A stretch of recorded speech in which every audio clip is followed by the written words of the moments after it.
Hey, what's up? How's it going, everybody? This is Geeks of the West here. For the love of God, buy a PS4 Slim. Why? Because you can do whatever you want with your money. Now, depending on where you came from to get to this video, you might have noticed something. Or if you're a fan of this said YouTuber, you might have noticed something. That my title is very similar but opposite to ReviewTechUSA's title. Now, I know what you're thinking. I start off with a condescending attitude, so obviously I'm going to criticize ReviewTechUSA and make fun of him. No, that is not what I'm going to do because I really don't care. He has his opinion and that's fine. What I really did was create a video response or a video similarly titled, so maybe it'll pop up next to his video so I can get views, so I can mooch off of his 500k subscribers. Hell yeah. No, seriously, my whole 63 subscribers is not cutting it. I'm not making any money, so if you guys could please just hit that subscriber button. No, I'm kidding. I don't care what you do, but I think I spent too long making an intro. I think I spent, what, a minute and 8 seconds, 9 seconds, 10 seconds? Alright, let's get started, shall we? Now, ReviewTechUSA in his video goes on to explain that the PS4 Slim is basically just a PS4, smaller, priced, cheaper, with a missing USB port and a missing optical audio port. Yeah. Yeah, that's pretty much it. I don't disagree with him there. Also, he did mention that there is an extra 500 gigabytes, so it's a 1 terabyte hard drive.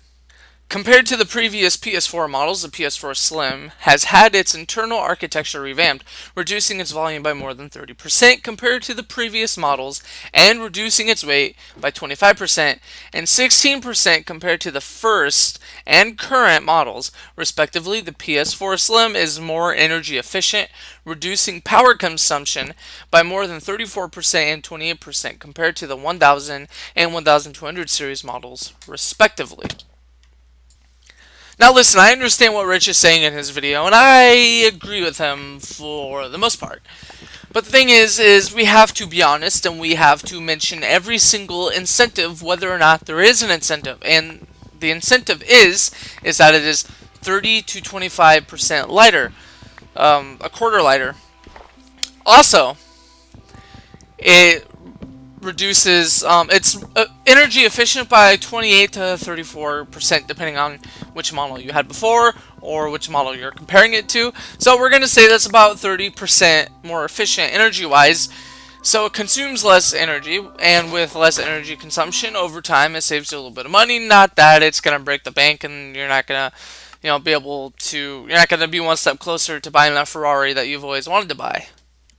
However, I will say that it being more efficient energy-wise and a little bit lighter isn't necessarily making Rich's point invalid.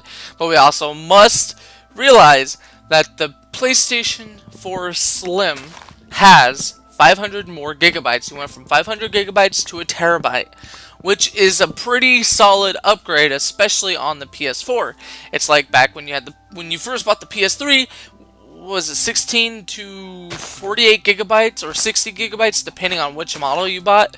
Yeah, I ran out of space with hardly any games. I mean, it was just a few Call of Duty games, maybe Resident Evil 5 and Resistance Fall of Man.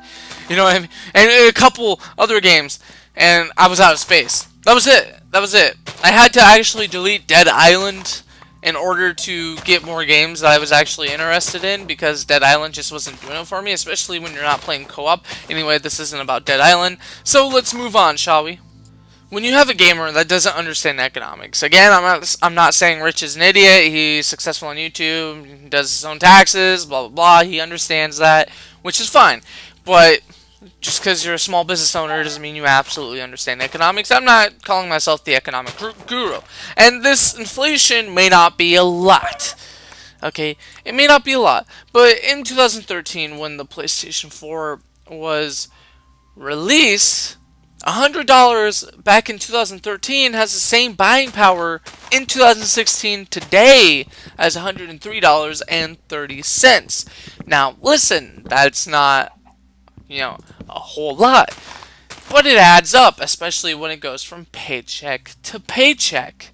Okay, I'm not trying to sound condescending, but when you're living paycheck to paycheck, that $3 adds up over the years.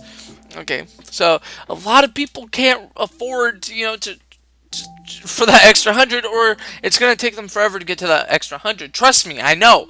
I live in a town where it's cheap to live, and I still struggle with money, even though I have one of the best jobs in town.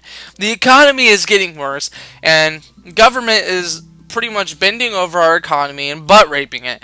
Anyway, this isn't a political channel, and again, that's not a whole, big inflation difference, but it does add up over time. Although, like, I would agree with Rich, say, just spend a little more time and save up an extra $100 and buy the PS4 Pro.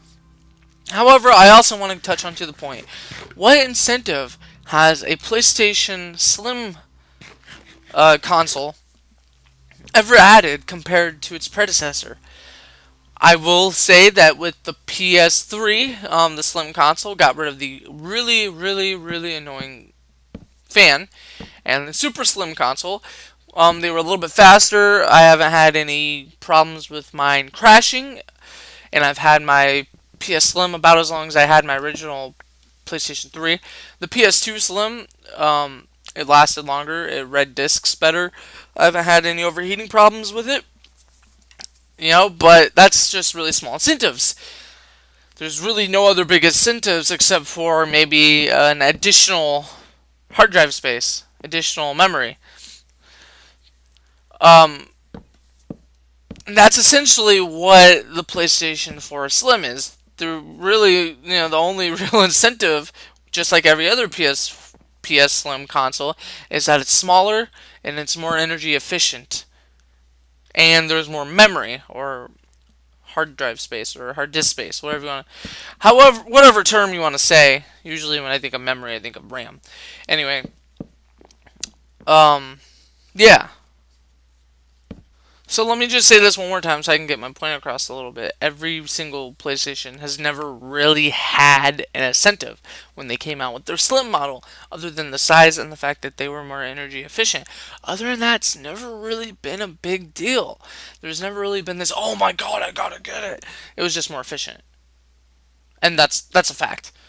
Well, I mean, that's my opinion, but I consider it a fact because I'm the guru of everything technology-wise and scientific and economics and blah blah blah. No, but I get what Rich from ReviewTechUSA is saying. You might as well save an extra $100 to buy the PS4 Pro. And this does seem like a cash grab by Sony, because we could just take down the features, build the PlayStation 4 for a little bit cheaper, and then sell it for a little bit cheaper, but still get a profit. And they'll sell like hotcakes, because people will see that cheaper price tag and be like, oh, it's the PlayStation 4 Slim. That's probably what Sony is thinking. Again, I don't own my own business. I don't know. All I know is what I'm educated in economics, which, $100 is a lot for some people, especially if they just want to play some video games. But I would suggest to buy the PlayStation 4 Pro and save up your money a little more. But at the same time, you know what I'm going to say? I'm going to say do whatever the fuck you want to do, guys. Do whatever you want to do. Have a good one, and game on. Geeks of the West, signing out.